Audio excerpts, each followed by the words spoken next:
الشيطان الرجيم. بسم الله الرحمن الرحيم. والتين والزيتون وطور سينين وهذا البلد الأمين. لقد خلقنا الإنسان في أحسن تقويم ثم رددناه أسفل سافلين إلا الذين آمنوا وعملوا الصالحات فلهم أجر غير ممنون. فما يكذبك بعد بالدين أليس الله بأحكم الحاكمين. صدق الله العظيم. آج 5 سپٹمبر 2012 بروز چہارشنبہ بعد نماز عصر ہم کانفرنس ہال جامع مسجد عالیہ گن فاؤنڈری میں اقبال شناسی کی نشست کے لیے یکجا ہوئے ہیں، اور یہ 678ویں نشست کو ہمیں جناب مستر مجاز صاحب عظیم اسکالر اقبالیات ارمغان حجاز کلام اقبال کے مجموعے سے تجزیاتی مطالعہ اس کا وہ ہمیں اس مستفید ہونے کا موقع دیں گے. یہ ارمغان حجاز کا آخری حصہ چل رہا ہے. 4 حصوں میں اس کو تقسیم کیا گیا ہے. ایک تو حضور حق، پھر حضور رسالت صلی اللہ علیہ وسلم، پھر حضور ملت، پھر حضور عالم انسانی، اور آخری ہے بیاران طریق، یعنی اپنے ہم اثروں سے خطاب. وہ تو ابھی دور ہے. اس کے کوئی مزید 13 حصے ہیں.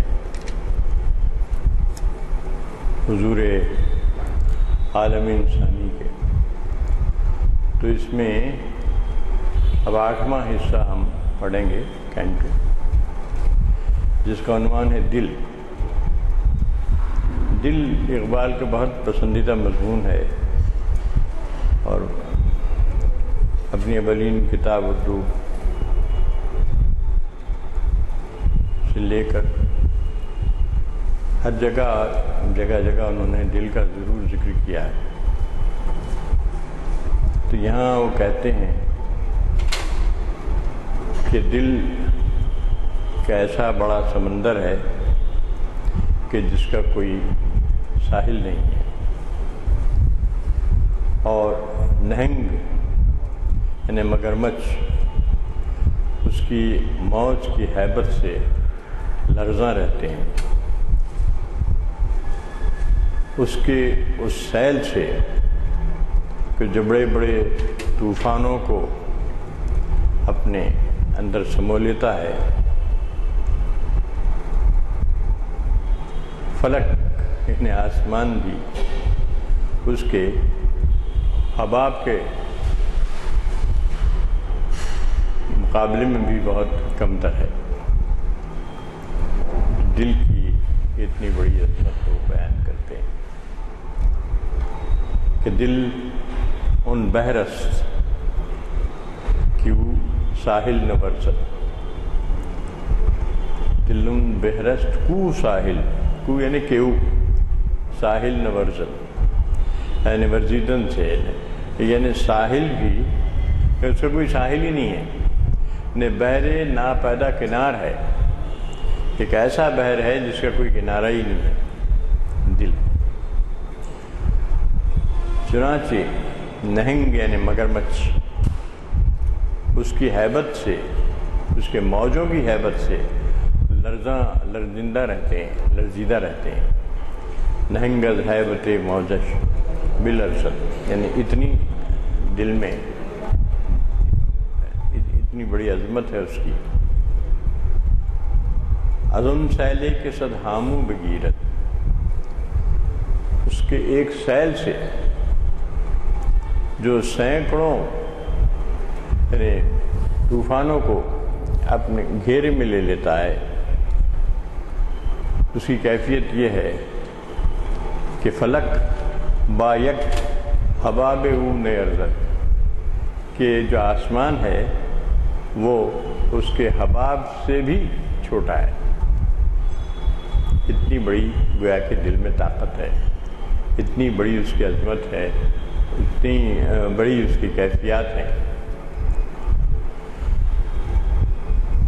پھر وہ مزید اسی دل کی تشریح مزید کرتے ہیں۔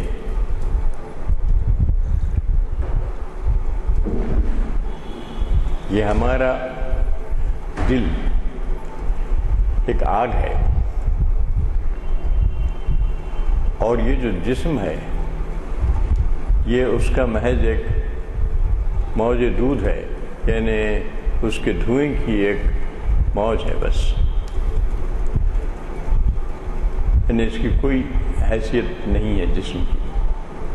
تن جو اس کی موج دودھ ہے، یعنی اس کے دھوئیں کی ایک موج ہے۔ دل ایک آگ ہے، اور اس آگ سے نکلنے والا جو دھواں ہے اس کی ایک موج ہے یہ جسم۔ اور اس دل کی خصوصیت یہ ہے کہ اس کے وجود کا جو ساز ہے وہ دم بدم تپا رہتا ہے، دم بدم تپیدن تپا رہتا ہے۔ اب اگر اس کو کبھی جمعیت بھی حاصل ہوتی ہے، یعنی سکون بھی حاصل ہوتا ہے، جیسے جمعیت خاطر کہتے ہیں، دل کی جمعیت اس کو حاصل ہوتی ہے صرف ذکر نیم شب سے، ذکر سے حاصل ہوتی ہے، جو ذکر کی گرمی سے شعلے کی طرح روشن، جو فکر کی صورت میں بجلی سے زیادہ تیز، بال جبریل میں کہتے ہیں کہ وہ جو ہے ذکر کی گرمی سے شعلے کی طرح روشن رہتا ہے، شعلہ جیسا ہوتا ہے، اسی میں اس کو جمعیت حاصل ہوتی ہے، یعنی اس کو سکون حاصل ہوتا ہے، اس کو قرار حاصل ہوتا ہے۔ بس ذکر نیم شب جمعیت اوست، اس کو جمعیت اس کا اندازہ ذکر کی اہمیت سے کیا جا سکتا ہے کہ اگر آپ کو اپنے دل کی پرورش کرنا ہے تو ذکر نیم شب کرنا پڑتا ہے، آخری رات کو اٹھنا پڑتا ہے، اپنے بستر آرام سے چھوڑنا پڑتا ہے، اور پھر ذکر کرتا ہے۔ وہ ذکر جو ہے قلب کی جمعیت کا باعث ہوتا ہے۔ بذکر نیم شب جمعیت اوست، چو سیما بے کہ بندد چوبے اودش، اود کی جو لکڑی ہوتی ہے وہ جب جلتی ہے تو اس میں سے دھواں کے ساتھ خوشبو نکلتی ہے، تو وہ یہ کہتے ہیں کہ اس کو ذکر نیم شب سے اسی طرح جمعیت حاصل ہوتی ہے، سکون ملتا ہے کہ جیسے جو سیما بے، جیسے سیماب کو چوب عود سے، یعنی عود کی لکڑی پر اگر باندھا جائے تو کیا اس کی کیفیت پیدا ہوتی ہے، کیفیت اس سے انہوں نے اقبال تشریح کر رہے ہیں کہ جس طرح سیماب کو چوب عود سے باندھا جاتا ہے، چوب عود پر رکھا جاتا ہے، تو جو اس کو قرار حاصل ہوتا ہے، سکون حاصل ہوتا ہے، وہ ذکر نیم شب سے دل کو حاصل ہوتا ہے۔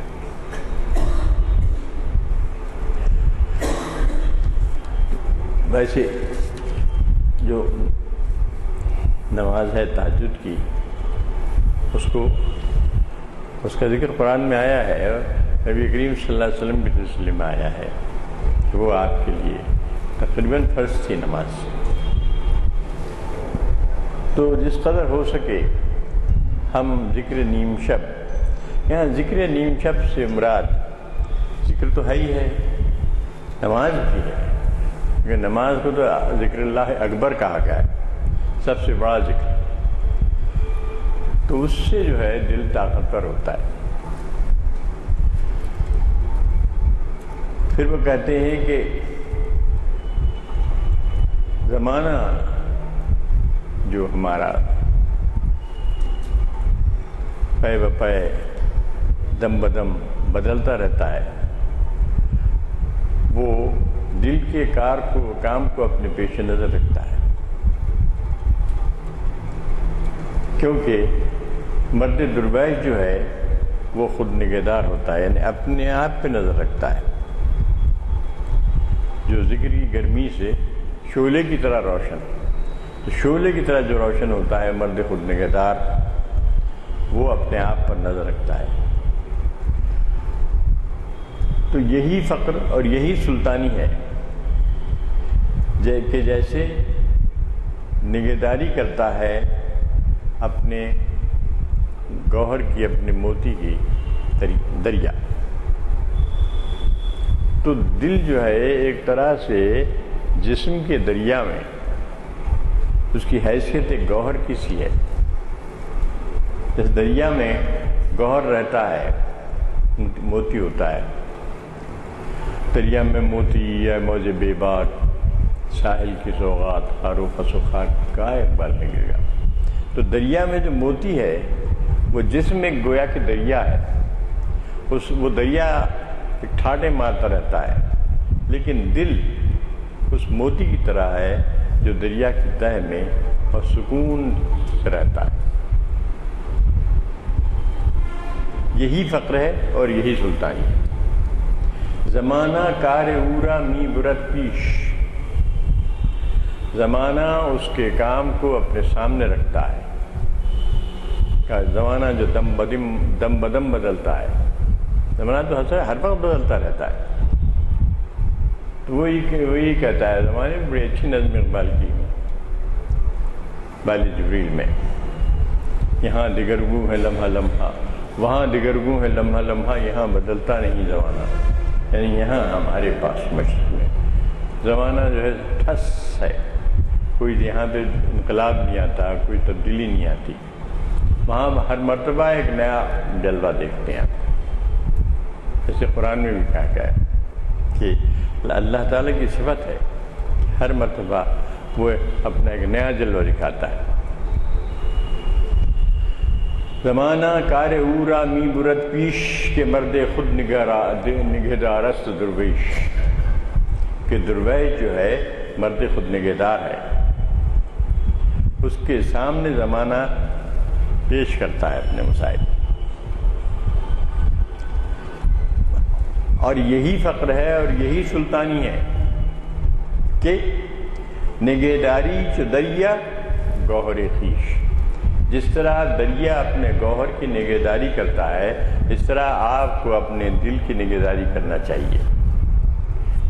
یہ تن جو ایک سمندر ہے، سمجھیے ایک دریا ہے، اس میں دل کی نگہداری، دل کی کو بچا کے رکھنا چاہیے۔ علماء اعزاز میں کہتے ہیں کہ اگر دل تیرے بس میں ہے تو پھر تو رہے گا بحر دریا میں بھی یکسو۔ اسی بات کو دوسرے انداز سے کریں، ہم پڑھ چکے ہیں، اگر دل تیرے بس میں ہے، دل کو اپنے بس میں بھی رکھنا پڑتا ہے، دل ہاتھ سے بھی نکل جاتا ہے، اس کی بھی حفاظت کرنا پڑتا ہے۔ تو کہتا ہے کہ اگر دل تیرے بس میں ہے تو پھر تو رہے گا بحر دریا میں بھی یکسو۔ پھر کہتا ہے کہ اب آپ کو زندگی میں ہزارہ جلوے ہیں، تو ان جلوہ مستی سے بھی بچانا. اگر دل رہے گا بحر دریا میں بھی یکسو، نگاہ کو جلوہ مستی بھی ہے جائز. اب دنیا کے جلووں کو تو آپ آنکھیں اپنی پھوڑ نہیں سکتے، پھوڑ کے آنکھیں بند تو نہیں کر سکتے، تو دنیا کو تو دیکھنا ہی پڑتا ہے. تو کہتے ہیں کہ نگاہ کو جلوہ مستی بھی ہے جائز، مگر رکھ اپنے دست و دل پہ قابو. مگر دل اور ہاتھ پہ قابو رکھنا پڑتا ہے. دست و دل کا ہے کہ جب تو آپ جلوہ مستی بھی جائز ٹھہرتی ہے، ورنہ پھر کھویا گیا کھویا نہ صنم کدہ ایک کائنات میں، ورنہ کائنات تو ایک صنم کدہ ہے، اس میں ہزار ہا کروڑ ہا جلوے ہیں. آپ کن کن جلووں میں آپ کھو جائیں گے. آپ تو کھونے کی ضرورت نہیں ہے. تو کہتے ہیں کہ آپ جو ہے دل کی نگہداری کیجئے جس طرح دریا اپنے گوہر کی نگہداری کرتا ہے. یہی فقر ہے، یہی سلطانی ہے. ہمیں فقرس وہ سلطانی کہ دل را نگہداری جو دریا گوہر خویش. جیسے دریا اپنے گوہر کی نگہداری کرتا ہے، اسی طرح دل کے جسم کے تن کے سمندر ایک بڑے دریا میں ٹھاٹھے مارتا دریا ہے. اس میں دل کی حفاظت بھی کرنا ضروری ہے. اب وہ کہتے ہیں اگر یہ سب کچھ نہ ہوتا تو نہ خودی کی طاقت کو آزماتا، نہ اپنے دست و پا سے وہ جو بند پڑے ہیں ان کو کھول پاتا، اور ہو جاتا یہ کہ خرد زنجیر بن جاتی آدمی کے لیے اگر اس کے سینے میں دل نہیں ہوتا. دل کی اتنی اہمیت ہے. وہ کہتے ہیں کہ اگر سینے میں دل نہ ہو تو یہ خرد پاؤں کی زنجیر بن جاتی ہے اور وہ اپنی خودی کی طاقت کو بھی آزما نہیں سکتا، نہ اپنے پاؤں اور ہاتھ سے جو بندھے ہوئے ہیں ان کو کھول سکتا. ہاتھ پاؤں بندھے ہوئے ہیں، دل ہی ہے جو اس کو کھولتا ہے. نہ نیروے خدیرہ آزمودے، نہ خودی کی نیرو یعنی طاقت، نہ خودی کی طاقت کو آزماتا، نہ بند دست پائے خود کشودے، نہ اپنے پاؤں اور ہاتھ میں جو بند پڑے ہوئے ہیں جکڑے ہوئے ہیں نہ تو اس کو کھول ہی پاتا. خرد زنجیر بودے آدمیرا، آدمی کے لیے خرد ایک زنجیر بن جاتی اگر در سینہ دل نہ بودے. اگر اس کے سینے میں دل نہ ہوتا تو خرد زنجیر بن جاتی اور وہ ختم ہو جاتا.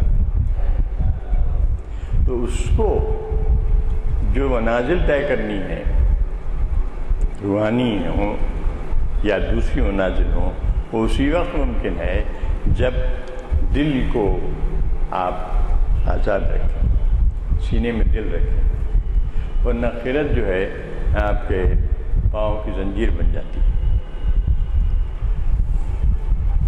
اب آپ کہتے ہیں کہ دل جو ہے کیا ہے؟ بھی دل ایک لوتھڑا ہے اس کا گوشت کا، اور خون اس میں دیکھیے چیری تو جو چیرا تو ایک قطرے خون نہ نکلا، تو وہ ایک قطرے خون ہے، کچھ خون ہے اس میں، خون ٹھاٹے مارتا رہتا ہے. اور جب اس کی جو نسیں بند ہو جاتی ہیں تو پھر دل کی بیماری کہلاتی ہے. وہ پھر وہ اس کو کھولنا پڑتا ہے، اور ڈاکٹر صاحب تشریف ملا ہے، ڈاکٹر لوگ اس کو کھول کھال کے اس کو جو ہے اس کو بائی پاس سرجری کرتے ہیں، سب کرتے ہیں. دل کی تو ایسی حیثیت ہے. تو کہتا ہے کہ دل خاک و خون کے سوا کچھ نہیں، اور یہ ہمارے کاف طلسم کاف و نون میں گرفتار ہے. کاف و نون کیا ہے؟ یہ اقبال استعمال کرتے ہیں اکثر. کاف و نون دراصل کن ہے. کن، کاف کا کن، کاف اور نون دو استعمال ہوئے اس لفظ میں. تو یہ دنیا جو ہے طلسم کاف و نون ہے، یعنی کن کہنے کی وجہ سے پیدا ہو گئی ہے. قرآن میں بھی آیا ہے کہ ہم نے کن کہہ دیا تو جو ہے پیدا ہو گیا.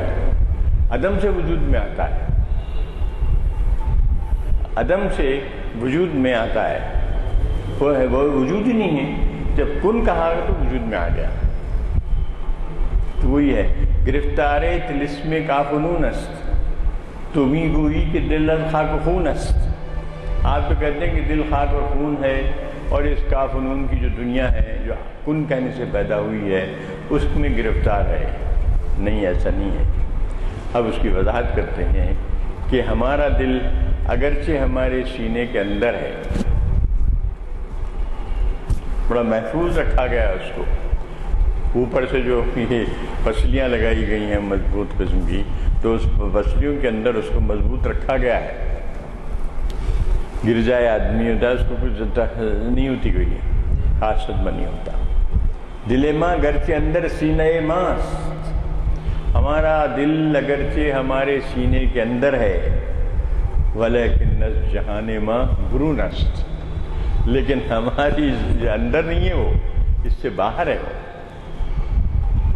ابھی باہر کس طرح ہے یہ سوچنے کی بات ہے. قرآن میں بھی دیکھیے اب دماغ کا ذکر نہیں آیا ہے، دل کا ہی آیا ہے. دل ہی کا ذکر کیا گیا ہے جگہ جگہ. تو دل کی یہ اہمیت ہے. تو بظاہر دیکھنے میں تو دل خاک اور خون کا لوتھڑا ہے، یعنی خاک سے مطلب گوشت کا لوتھڑا ہے اور خون ہے اس میں، اور وہ خون جو ہے پھینک رہا ہے، اوپر سے نیچے سے اوپر جاتا ہے، اوپر سے نیچے آتا ہے، پورے جسم میں جو ہے دوڑ رہا ہے. اب دیکھیے کبھی بی پی بہت کم ہو جاتا ہے.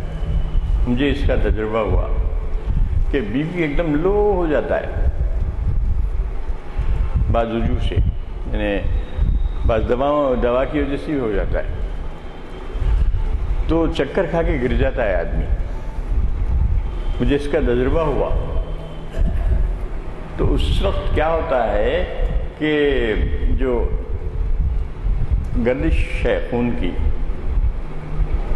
وہ سلو ہو کے ایک ہی طرف ہو جاتی ہے.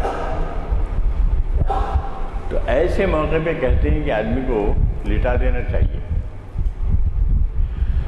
جب لیٹ جاتا ہے آدمی تو پھر وہ وہ خون کی رفتار جو ہے پھر سر کی طرف آتی ہے، تو پھر وہ ہوش میں آتا ہے. مجھے تجربہ ہوا، ایک دم ہوش آ جاتا ہے. اگر بیٹھا ہوا رہے آدمی، جو یہ ہوا کہ میں گر پڑا، دوا ایک میرے دوست نے دی تھی، وہ کھانے کی وجہ سے، اس کی وجہ سے وہ اس کا اثر ایسا ہوا، گر پڑے. گرنے سے کیا ہوا کہ وہ خون کی رفتار نیچے کی طرف رہ گئی. اگر آدمی بیٹھا رہ جائے تو نیچے ہی رہے خون، اوپر تو نہ چڑھے. تو ایسے موقع پہ لٹا دینا چاہیے. تم جی لٹا دیا کیا؟ حالانکہ لٹانے والے کو علم نہیں تھا کہ لٹانا چاہیے ایسے موقع پہ. اس نے لٹا دیا تو اس طرح سے جب بالکل لیٹ گئے تو خون جو ہے پھر دوبارہ اوپر آ کے جب یہاں تک سر پہ آیا تو خون آنکھ کھلی. عجیب غریب تجربہ ہے یہ. میں نے پوچھا پھر ڈاکٹر سے، میں نے کہا کہ یہ قصہ ہوا آپ کے ساتھ کہ خون کے وہ خاک اور خون کا پتلا تو ہے دل. تو جب اس کا پریشر کم ہو جاتا ہے، بلڈ پریشر جسے کہتے ہیں بی، تو اس میں یہ کیفیت پیدا ہوتی ہے. تو ایسے موقع پہ اکثر لٹا بھی دیتے ہیں. تو اس سے کیا ہوتا ہے کہ پھر خون جو ہے دوبارہ سر کی طرف آتا ہے، پھر آنکھ کھلتی ہے، ورنہ بے ہوش رہتا ہے آدمی. تو وہی کہتا ہے کہ تمی گوئی کہ دل از خاک و خون است، گرفتار طلسم کاف و نون است، دل ماں گرچہ اندر سینہ ماست ولیکن از جہان ماں برون است. کہنے کو تو ہمارے دل میں ہے لیکن ہمارے دل سے باہر ہے، ہماری جان سے باہر ہے. ہمارا دل ہمارے جہان سے باہر ہے. بظاہر یہ سارا چکر ہے اس کے ساتھ. تو یہ دل پر ہے. دل کیا ہے؟ اس میں بھی بہت اچھی نظم ہے اقبال کی بانگ ذرا میں. دل کیا ہے، اس کی مستی و قوت کہاں سے ہے، کیوں اس کی ایک نگاہ نہیں، یہ تو اس میں نگاہ الٹتی ہے تخت قے ضرب کلیم میں، کیوں اس کی زندگی سے اقوام میں حیات، کیوں اس کی واردات بدلتے ہیں پے بپے، کیا بات ہے کہ صاحب دل کی نگاہ میں جستی نہیں ہے سلطنت روم و شام و رے، اور جس روز دل کی رمز مغنی سمجھ گیا، سمجھو تمام مرحلہ آئے ہنر ہے طے۔ بہت اچھی وضاحت کی ہے۔ التجائے ارنی سرخی افسانہ دل، وہ دل پر ایک اقبال کے پاس جو دل کے بارے میں جو نظمیں ہیں اور جو اشعار ہیں ان کو ایک جگہ کیا جائے تو خود ایک اچھا خاصا ایک ٹاک ہو سکتی ہے اس پر۔ تو یہ بانگ درا میں التجائے ارنی سرخی افسانہ دل، ارنی جو کہا تھا یا اللہ میں تجھے دیکھنا چاہتا ہوں، حضرت موسیٰ علیہ السلام کا قول ہے ارنی، رب ارنی، تو کہتا ہے تو التجائے ارنی سرخی افسانہ دل، دل کی افسانے کی سرخی ہے، تو بہت بڑی باتیں ہیں اس میں۔ تو اب اس کی تعریف میں کہتے ہیں کہ جو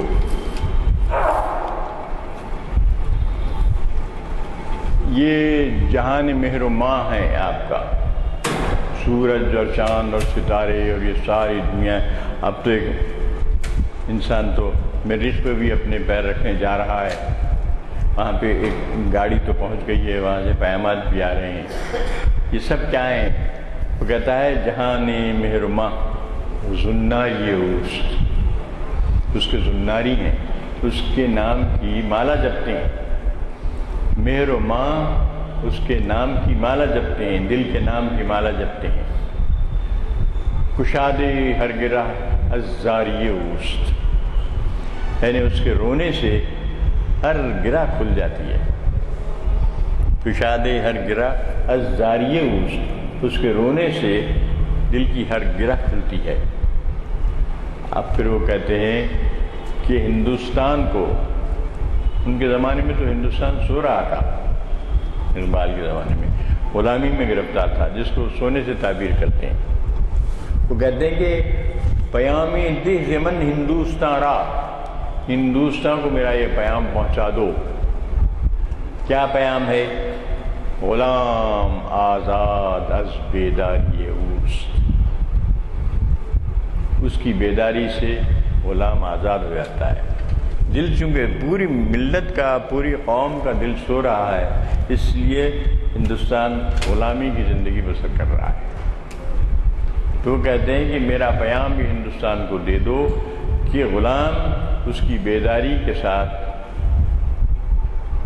آزاد ہو جاتا ہے، یعنی اگر اس غلام کو، یا ہندوستان جو غلامی کی زندگی گزار رہا ہے، اس کو اگر آزاد کرنا ہے تو دل کو بیدار کرنا پڑے گا۔ منو تو کشت یزداں حاصل استی، میں اور تو یزداں کی کھیتی ہیں، اور اس کھیتی کا حاصل دل ہے۔ منو تو کشت یزداں حاصل استی، یہ دل اس کا حاصل ہے۔ عروس زندگی را محمل استی، زندگی کی جو عروس ہے، جو دلہن ہے، اس کے محمل دل ہے، دل میں بیٹھی ہوئی ہے عروس زندگی۔ غبار راہ شد دانائے اسرار، اب یہ ہوتا ہی ہے کہ جو رازوں کے جاننے والے ہیں وہ غبار راہ ہو جاتے ہیں۔ غبار راہ شد دانائے اسرار، نپنداری کی عقلستی دلستی، یہ مت سمجھیے کہ عقل ہے، عقل نہیں، دل ہے۔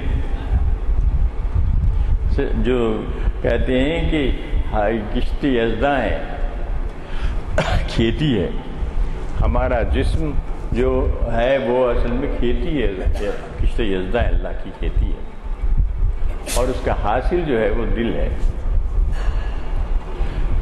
کھیتی کا حاصل جو ہوتا ہے وہی تو ہوتا ہے اصل۔ تو کہتے ہیں کہ اور پھر یہ ہے کہ عروس زندگی کی محمل جو ہے وہ بھی دل ہے۔ بڑے بڑے دانائے اسرار غبارے راہو کے ختم ہو گئے۔ یہ مت سمجھو کہ عقل ہے، عقل اصل چیز نہیں ہے، دل ہے۔ نہ بنداری کی عقلس تھی، دلس تھی، کہ وہ تو دل ہے۔ اب دل کے جو مختلف جلوے ہیں وہ بیان کر رہے ہیں۔ گہے جوئندے حسن غریبے، کبھی یہ عجیب و غریب حسن کا جوئندہ ہوتا ہے، تلاش کرنے والا ہوتا ہے، حسن غریب کا۔ غریب کا مطلب ہے کہ بہت ہی ناپید قسم کا جو حسن ہے، فطرت کا جو حسن ہے، اس کی تلاش کرتا ہے۔ خطیبے ممبر اوس سلیبے، وہ ایک ایسا خطیب ہے جس کا ممبر سلیب کی لکڑی سے بنایا جاتا ہے۔ ایسی معمولی لکڑی پہ کھڑے ہو کے تو بہت سے لوگ خطیب تو ہوتے ہیں، خطبے دیتے ہی، لیکن دل جو ہے ایک ایسا خطیب ہے جس کی ممبر سلیب سے بنائی گئی ہے۔ خطیب ممبر اوس سلیبے، ایک ایسا خطیب ہے جس کا ممبر سلیب سے بنایا گیا ہے۔ وہ تو اس کے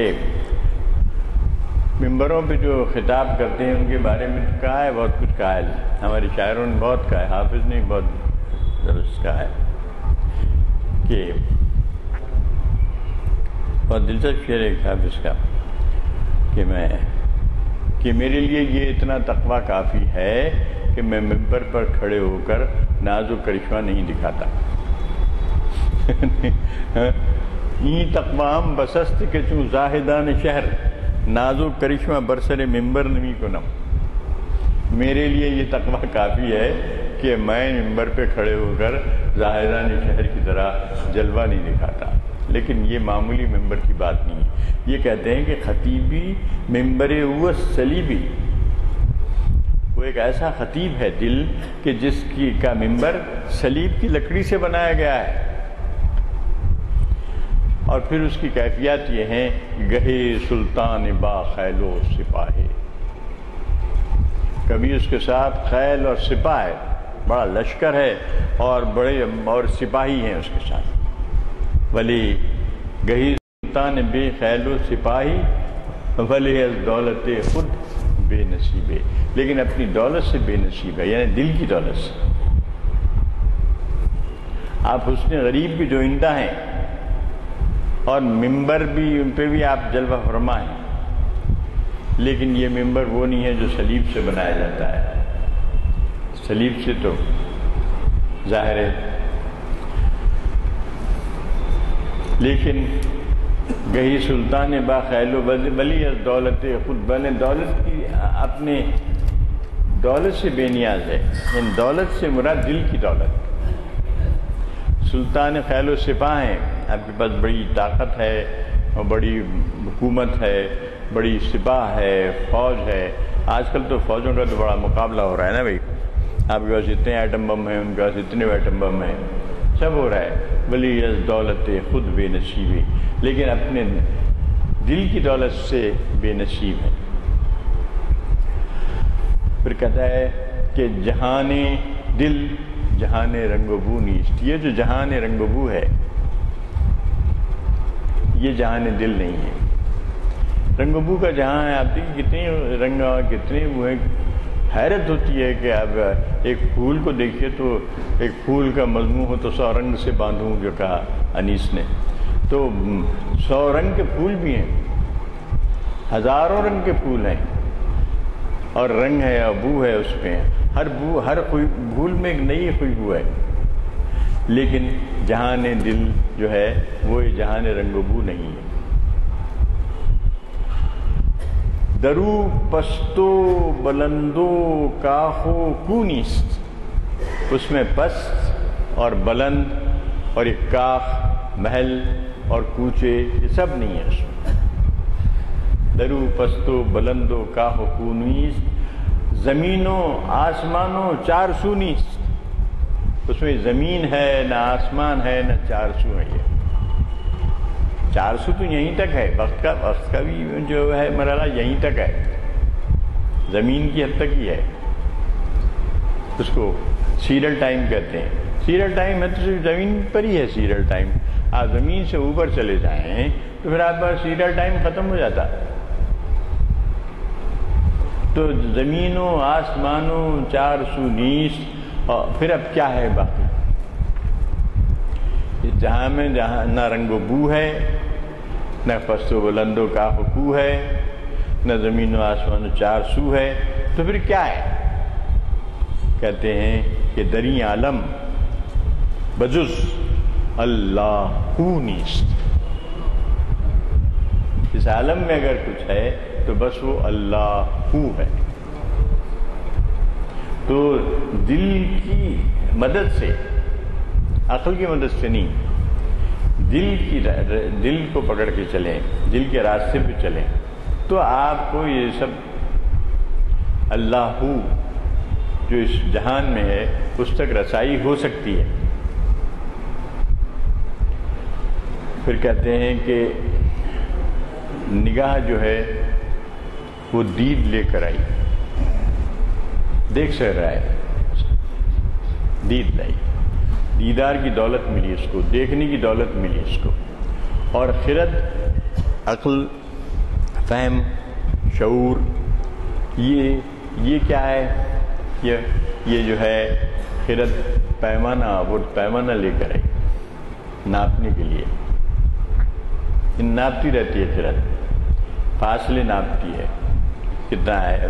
اب یہی ناپ رہے ہیں ابھی زمین سے مریخ پر، اب جو گیا ہے کئی 2 سال کے عرصے میں پہنچا ہے مریخ پر، جو ہمارا کروڑا روپیہ خرچ کر کے گئے، سوائے وہاں خوب کے عالم کے کچھ نہیں. اب مٹی وہاں سے اٹھا کے لاتے ہیں. کروڑا روپیہ خرچ ہو رہا ہے. اس کی طرف سعدی نے کہا تھا، آج سے 700 سال پہلے کہا تھا کہ تو کارے ضمیرہ نکو ساختی، تو نے زمین کا کام کچھ ٹھیک ٹھاک کیا، زمین کے کاروبار ٹھیک کیے کہ بآسمان نیز پرداخت تھی. حالانکہ اس وقت شادی کے زمانے تک آسمان پر جانے کا تصور بھی نہیں ہوا تھا. اب تو خیر چاند پر بھی پہنچ گئے اور مریخ پر بھی پہنچ گئے. انسان نہیں پہنچا ہے، ختم نہیں گئے، لیکن پہنچ گئے، کروڑا ڈالر خرچ کر کے گئے. تو کارے زمین تو نکو ساختی ہو ہی نہیں رہا ہے، زمین کا کام تو ٹھیک نہیں ہو رہا ہے. یہاں افلاس اور یہاں ہزار جو خرابیاں ہیں، برائیاں ہیں، سو تو وہیں ہیں، تباہیاں ہیں. تو وہ کہتا ہے کہ نگاہ دید و خرد پیمانہ آورد. ابھی خرد کے کارنامے ہیں سب. یہ جا کے جو اقبال نے بھی کہا ہے اس بات کو، ڈھونڈنے والا ستاروں کی گزرگاہوں کا، ڈھونڈنے والا ستاروں کی گزرگاہوں کا اپنے افکار کی دنیا میں سفر کر نہ سکا. وہی جو سعدی نے کہا تھا وہی اقبال بھی کہتے ہیں. تو کارے ضمیرہ نکو ساختی، تو نے زمین کو سب ٹھیک ٹھاک کر لیا کہ بآسمان نیز پرداختی. حالانکہ اس وقت ایسے کوئی پروگرام نہیں بنے تھے جانے کے، صرف فکر تھی. تو بآسمان نیز پرداختی کا حیرت نہ کہا سعدی نے، اس زمانے میں کہا آج 700 سال پہلے. یہ تو اب ہم دیکھ رہے ہیں کہ نہ آسمان کو پرداختن اب ہم دیکھ رہے ہیں جانا. تو کہتا ہے کہ ڈھونڈنے والا ستاروں کی گزرگاہوں کا اپنے افکار کی دنیا میں سفر کر نہ سکا. زندگانی کی شب تاریخ سحر کر نہ سکا. زندگی کی جو شب تاریخ ہے اس کو تو سحر نہیں کیا. کوئی کہتا ہے نگاہ دید و خرد پیمانہ آورد. نگاہ نے دیدار کی طاقت پائی، خرد ناپنے کا پیمانہ لے کر آئی. اب فاصلہ ناپے جا رہے ہیں، پوری کرۂ ارض کا فاصلہ ناپ لیا گیا. اب چاند سے کیا فاصلہ ہے ناپا گیا، مریخ کا کیا فاصلہ ہے ناپا گیا. یہ ناپے جا رہے ہیں کہ پیمایت جہانے 4 سورہ. نگاہ دید و خرد پیمانہ آورد. نگاہ نے دیکھنے کا سیکھا، صلاحیت حاصل کی، اور خرد جو ہے ایک ایسا پیمانہ لائی کہ جو جہان چارسو کی پیمائش کر رہی ہے کہ پیمائد جہان چارسورا. پھر کہتا ہے کہ میں آشامی کے دل کر دند نامش، وہ میں آشام جس کا دل نام رکھا گیا ہے. میں آشامی وہ میں آشام، وہ جناب شراب پینے والا، یہ شراب نہیں، وہ میں آشام کہ دل کر دند نامش جس کا نام دل رکھا گیا ہے. بخیش اندر کشیدی رنگ پورا، اس سارے رنگ بو کو اپنے اندر جذب کر لیتا ہے. یہ دل کا مقام ہے. اب ظاہر کہ یہ اس کو حاصل کرنے کے لیے، ایسا دل حاصل کرنے کے لیے سخت صحیح و کاوش کا کاوش کرنی پڑتی ہے. یہ پیرانے کلیسا و حرم اے وائے مجبوری، یہ پیرانے کلیسا بھی کہا ہے، کلیسا کے پیر اور حرم کے پیر، پیرانے کلیسا و حرم اے وائے مجبوری، صدا ان کی کدو کاوش کا ہے سینوں کی بے نوری. ان کی کدو کاوش سے سوائے اس کے کہ سینہ بے نور ہو اور کچھ حاصل نہیں ہوتا. وہ اسی وقت حاصل ہوتا ہے کہ میں آشامی کی دل کر دند نامش. اصل میں دل پر دل بدستابر کے حج اکبر است، مولانا روم نے کہا ہے دل بدستابر کے حج اکبر است. دل حاصل کرو کہ وہی سب سے بڑا حج اکبر ہے. تو دل میں آشامی کی دل کر دند نامش، وہ میں آشام جس کا دل نام کیا رکھا گیا ہے. بخیش اندر کشیدی رنگ پورا، اس سارے رنگ بو کو اپنے اندر جذب کر لیتا ہے. خیر، اب اس کا آخری خطہ ہے محبت چیست. ہو گیا وقت، اس خطے پہ ختم کریں گے. محبت چیست تاثیر نگاہست. آپ کہتے ہیں کہ محبت کیا ہے؟ نگاہ کی تاثیر ہے. وہ نگاہ کس کی ہے؟ مرشد کی نگاہ ہو سکتی ہے، محبوب کی نگاہ ہو سکتی ہے. اب وہ آپ کی طاقت پر منحصر ہے. محبت چیست تاثیر نگاہست، جو شیریں زخمی از تیر نگاہست. کیا ہی میٹھا زخم ہے جو نگاہ کے تیر سے پڑتا ہے، لگتا ہے. بسید دل ربی ترکش بے انداز، ترکش بے انداز. آپ دل کے شکار کو جا رہے ہیں. بسید دل ربی، کیا آپ دل کے شکار کو جا رہے ہیں؟ ترکش بے انداز. تو ترکش کو پھینک دیجئے کہ این نقصیر نقصیر نگاہست، کہ یہ جو شکار ہے وہ نگاہ کا شکار ہے. نقصیر یعنی شکار. کہ نگاہ جو ہے، تو یہ نگاہ جو ہے اب کہتے ہیں کہ مرشد کی نگاہ ہے، پیر کی نگاہ ہے، ایک صاحب دل کی نگاہ ہے. اب یہ پیری مریدی کا جو چکر نے جب سماج خراب ہوتا ہے تو کیا ہوتا ہے کہ ہر ادارہ تباہ ہو جاتا. اس میں ہمارا صوفیزم کا ادارہ بھی تباہ ہوا. تو وہی کہتے ہیں کہ ایسے دل کو اگر شکار کرنا ہے تو وہ نقصیر نگاہ ہے. اصل میں وہ شکار نگاہ کا شکار ہوتا ہے دل، اس کی تلاش کرو. وآخر دعوانا الحمدللہ رب العالمین. جیسے کہ اب معلوم ہے ایک عام آبزرویشن ہے، نظریہ ہے کہ علامہ اقبال کے فارسی کلام سے ہم لوگ بہت کم واقف ہیں. چنانچہ میں نے اس سے پہلے بھی ذکر کیا تھا کہ ہماری 300ویں یا 400ویں نشست تھی جس میں انجمن ترقی اردو کے اس وقت کے صدر ڈاکٹر راج بہادر گوڑ نے کہا تھا کہ آپ بہت اچھا کرتے ہیں کہ اقبال کے کلام سے لوگوں کو واقف کراتے ہیں، لیکن کیا آپ کو پتہ ہے کہ اقبال کا 3/4 کلام فارسی میں. تو اب اس سے اندازہ لگا سکتے ہیں آپ کے فارسی کلام میں کیسے کیسے عقل و فہم کے دفینے ہیں. آج کا ہمیں بڑی بلندیوں اور گہرائیوں میں لے گیا. ہم اس کے لیے ہمارے آج کے فاضل مقری صاحب کے مشکور ہیں.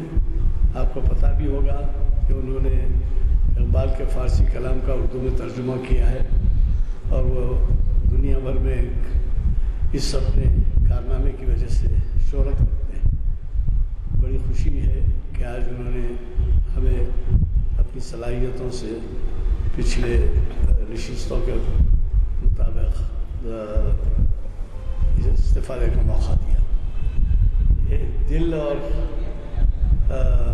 عقل کے بارے میں بہت کچھ کہا گیا، مگر ایک شعر ایسا ہے کہ جس کو جو ہے آپ نے کہا بہت سا کلام ہے دل کے بارے میں، لیکن میں ان سے خواہش کروں گا کہ یہ شعر بھی وہی سنائیں.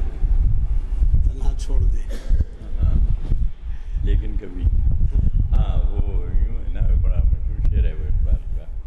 اچھا ہے دل کے ساتھ رہے پاسبان عقل، اچھا ہے دل کے ساتھ رہے پاسبان عقل، لیکن کبھی کبھی اسے تنہا بھی چھوڑ دے.